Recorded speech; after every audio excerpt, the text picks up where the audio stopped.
충남 서산에서 의문의 차량 화재가 발생했습니다. 아무도 없는 공터에서 홀로 불타고 있던 건 다름 아닌 렌터카였습니다.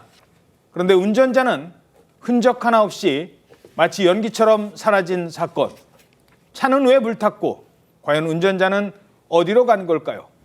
그런데 경찰이 바로 어제 이 사건의 진실을 아는 한 남자를 찾아냈습니다. 그리고 충격적 사건의 전모가 드러납니다. 자, 일단 차가 불탄 차량이 발견이 된 게 어디서 발견이 됩니까? 네, 충남 서산의 한 아파트의 뒤편 야산에서 인근 공터에서 A씨가 운전하던 렌터카가 전소된 채 발견이 됐습니다. 차량이 모두 불에 타버릴 정도로 큰 불이 나다 보니까 인근 주민의 신고로 경찰과 소방대원들이 출동을 했습니다. 그런데 차 안에는 아무도 없었던 상황이었는데요. 예. 경찰이 렌터카지만 그 차적 조회를 해보니까 이제 그 차를 쓰고 있었던 운전자가 40대 남성 A씨로 확인이 됩니다. 그래서 이 남성에게 전화를 걸어봤지만 받지 않았고요. 이어서 가족들에게 전화를 걸어봤는데 충격적인 이야기를 들었습니다. 지난 8일 오후 9시 반쯤에 가족과의 전화를 마지막으로 연락이 끊긴 건데요. 이 가족과 마지막 통화를 한 뒤에 불과 40분 뒤에 이렇게 불에 탄 차량이 발견이 됐던 겁니다. 아니, 그러니까 가족과 통화를 할 정도로 별다른 일이 없었는데 갑자기 몇십 분 뒤에 불탄 차량이 발견된 겁니다. 그렇다면 그 40분 사이에 대체 무슨 일이 있었던 걸까요?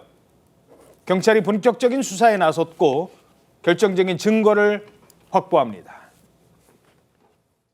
실종 신고를 이제 해가지고 위치 추적을 해보니까 콩밭에서 핸드폰을 발견했어요. 이게 좀 이상하다 해갖고 이제 바로 이제 형사들 다 소집해가 이제 바로 이제 수사를 시작을 한 거죠. 하다 보니까 바로 전날 화재로 신고가 됐던 거거든요. 차는 불탔고 그 차를 빌려간 사람은 실종이 됐는데 그 실종된 사람의 핸드폰이 콩밭에서 나와요? 그렇습니다. 경찰이 신고를 받고 휴대폰의 위치 추적을 가능하거든요. 그러니까 위치 추적을 하게 되면 휴대폰 위치를 알기 때문에 현장에 가봤더니 콩밭에, 그러니까 그 화재 현장에서 5km 정도 떨어진 콩밭에 휴대폰이 발견이 된 거예요. 사람은 보이지 않았습니다. 예. 휴대폰을 확인해 봤더니 이거 좀 심상치가 않네라고 생각한 이유가 있습니다. 왜요? 휴대폰에 누군가의 뭐를 혈흔이 묻어있기 때문에 어허. 경찰에서 볼 때는 혈흔이 있다. 이거 그럼 사건이라고 생각을 했던 것이죠. 자, 그래서 경찰은 마지막 행적이 확인된 것부터 다시 역추적하기 시작했던 거예요. 확인했는데 그것이 바로 서산에 있는 한 식당의 주차장이었던 것이죠. 그날 그 피해자 같은 경우에는 그날 모임이 있어가지고 술 마셨는데 가족들한테 전화를 걸었어요.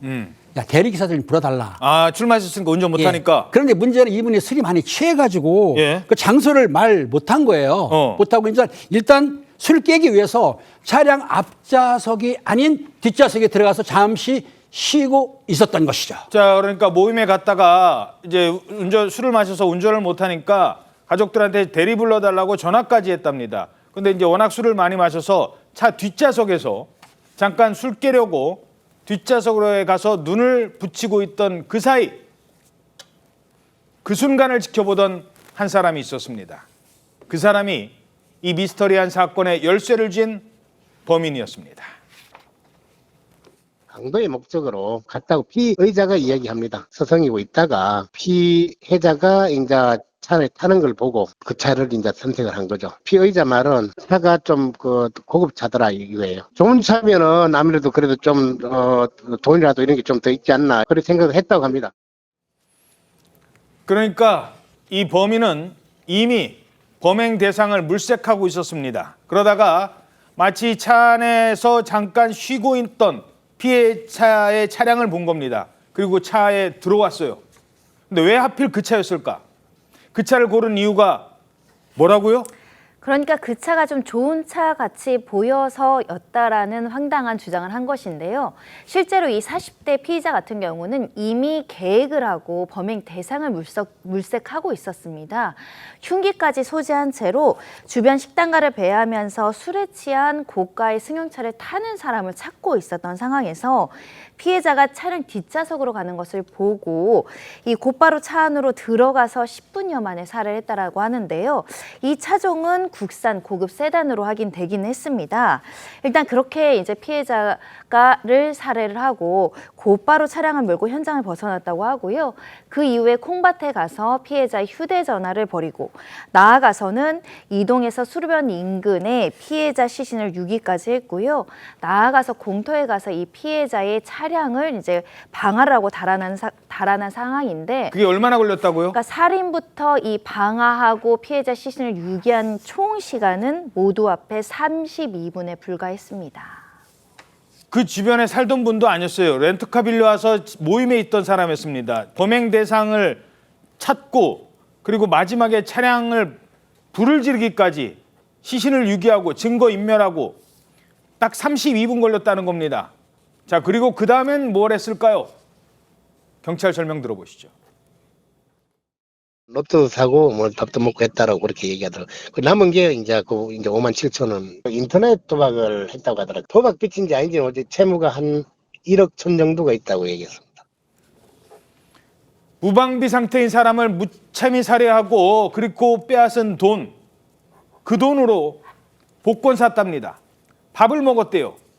그리고 남은 돈이 57,000원이요? 네, 그렇습니다.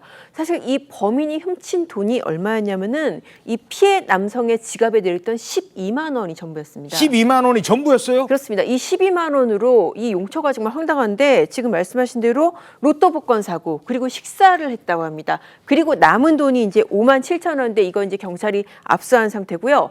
더 놀라운 것은 이렇게 단시간에 흉악 범죄를 저질렀는데 예. 이 사람이 전과도 없다는 거예요. 그래요? 네, 서산 인근에 거주하는 평범한 회사원이라고 합니다.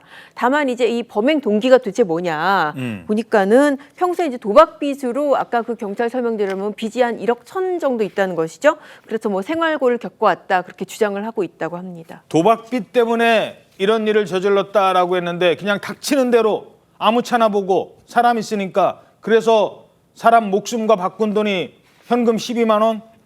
겨우 12만 원 때문에 글쎄요. 어떻게 보십니까? 그렇습니다. 원래 살인사건이 원한 치정, 복수 같은 경우인데 현재 경찰이 조사한 바에 따르게 되면 피해자하고는 일면식이 없는 사인을 맞는 것 같습니다. 그렇다고 한다면 범행 동기를 좀 더 확인해야 할 필요가 있는데 현재 경찰에서는 이 피의자에 대해서 구속영장을 신청한 상태입니다.